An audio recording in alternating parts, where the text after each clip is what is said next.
Many of you shared the biggest difficulties you've encountered while trying to eat healthy. And several people mentioned the money factor. This idea that eating healthy is expensive. And of course, everybody is struggling these days. I'm broke, nigga, I'm broke! But the truth is, some of the best foods are good for the body and the pocket.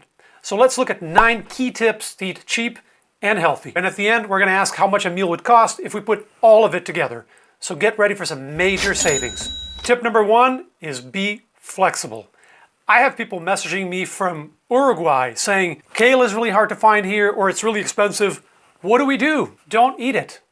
Eat your local greens and save your green. I'm spending time in Portugal right now. Kale is hard to find here, so I eat Portuguese cabbage, which is really good and it's dirt cheap. You don't need to replicate someone's exact plate from Instagram or YouTube. It's about the general principle, not the minutiae. The famous blue zones, where people live to very old ages and where there are a lot of centenarians, span Asian, European, Central, and North American cultures. So the exact foods they eat vary enormously. Okinawans eat a lot of purple sweet potato, Costa Ricans eat a lot of rice and beans, and the Greeks and Sardinians eat a classic Mediterranean diet with a lot of vegetables and legumes. But despite these local differences, the pattern is very similar across. Lots of unprocessed plants, they're physically active, low stress, and socially engaged. Blue Zone centenarians aren't running around stressing out about kale. They eat what they have locally. There are no magical foods. The magic is in the overall pattern. So don't sweat the details, focus on the big picture, and save your money. And speaking of legumes, that's tip number 2. At around $1 a pound, you really can't go wrong with beans, lentils, and chickpeas. They're a concentrated source of protein, iron, fiber, and they're dirt cheap. Legumes are almost too good to be true. A lot of people write and say, I want to eat healthier, but I don't want to eliminate all the meat. Totally doable. And here's some evidence. Researchers had people replace meat with beans and lentils only a couple days a week. Same calories, same total amount of protein across, and they were still eating meat on the other days. After 2 months, their cholesterol, their triglycerides, their glucose, and their insulin were all lower. So diet is not all or nothing, black and white.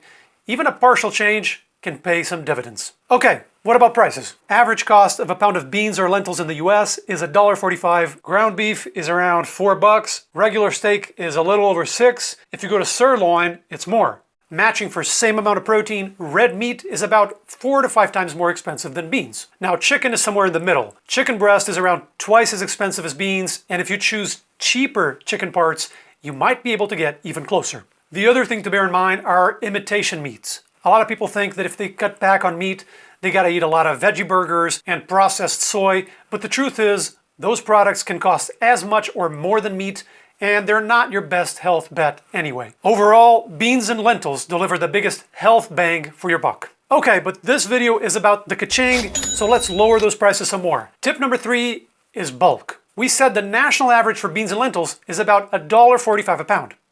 Forget that. How about half that price? Lentils at 72 cents if you buy them in bulk. Red lentils, even cheaper, 64 cents a pound. Next, they're gonna be paying us to get it off their hands. I feel like a used car salesman.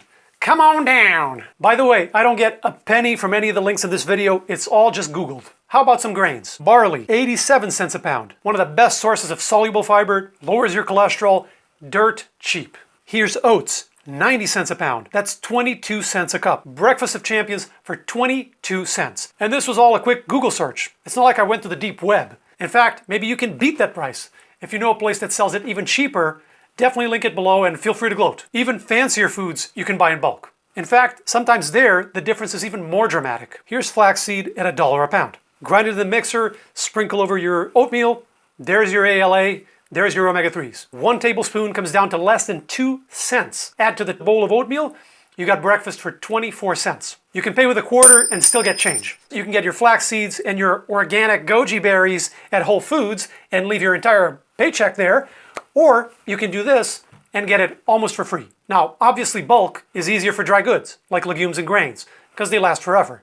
But even vegetables and meats, you can buy in bulk and freeze. And that's tip number 4. We covered in a previous video how frozen vegetables aren't any worse than fresh and may even be superior. Here's frozen mixed veggies, $1 a pound. Broccoli, $1.30 a pound. Corn for $1, spinach for $1.30. It's even cheaper if you consider there's no waste. How often do you buy vegetables and you put them in the back of the fridge and you kind of forget about them, and later they're brown or they're moldy or they're old and you throw some away? That's money down the drain. That's the beauty of frozen. It preserves the nutrients, it lasts forever, and it's zero waste. I'm not against fresh, I'm just saying frozen is fine too. And if it saves you some hard-earned ka-ching, do it. Now, all of those are right off of the Walmart website, and that's tip number 5. Being careful about where we shop can save big bucks. Now, that sounds kind of obvious, but we often get in a rut of going to the same place over and over, and we don't even remember why anymore. Here in this neighborhood, within a 1-block radius, I can find the same fruit at 3 times the price. Massive difference. When I used to live in LA, one of the tricks was to go to Hispanic supermarkets. They had crazy low prices. Local farmers markets and fairs are great options too. Cheap and local. Or we can go to Whole Foods and give the cashier our car keys to cover the groceries. I like this Whole Foods bashing thing. Let's keep going. Whole Foods is not going to sponsor this video. All right, tip number 6, forget the organic produce. This is a bit controversial because organic has a reputation for being healthier and more environmentally conscious, but is it? Very few long-term studies have been published and the results haven't been consistent. So the jury is still out on whether organic delivers any actual health benefits. The environmental picture is similar. Greenhouse gas emissions are pretty much a tie between organic and conventionally raised. And for things like land use and acidification, which are other environmental concerns, organic may actually perform worse. This isn't me saying definitely don't buy organic. It's me saying if money's a problem, don't sweat it. Organic is probably not a huge factor. Okay, what if money is not a problem? You're balling, you don't care. Okay, settle down, Jeff Bezos. I'm rich, bitch! If you want to buy organic, just in case, just on the off chance that a health issue is demonstrated in the future, I don't think that's an unreasonable position. But whether you're rolling in cash or hard-strapped, take-home message here is make sure you get your fruits and vegetables. An ocean of evidence indicates the benefits of eating plant foods far outweighs any potential concerns of pesticides and organic. And speaking of oceans, tip number 7 is water. Americans spend more money on soft drinks than any other food item. $850 a year for the average household. Now, if you're watching this channel, you're probably not average when it comes to food. But sodas and juices and other commercial drinks can add up real fast. We all know water's healthier, but it doesn't taste as good as Coke, and that's the problem, right? One trick is to put some slices of fruit in your water and refrigerate. The water becomes flavored with the fruit for an easier transition off of sugary drinks. Tea is another healthy option. You can also dip some lemon peel in the water, zap it in the microwave, and boom, lemon tea for free.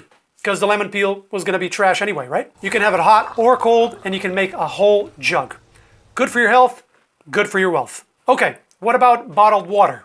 That's cleaner, right? So we kind of need to get it? Actually, many brands of bottled water are basically tap water. In many US cities, the requirements for tap water purity are actually stricter than for bottled water. If you're not sure, if you're worried, you can double check. I once bought some cheap chemical tests online for some common contaminants like lead, aluminum, bacteria, stuff like that.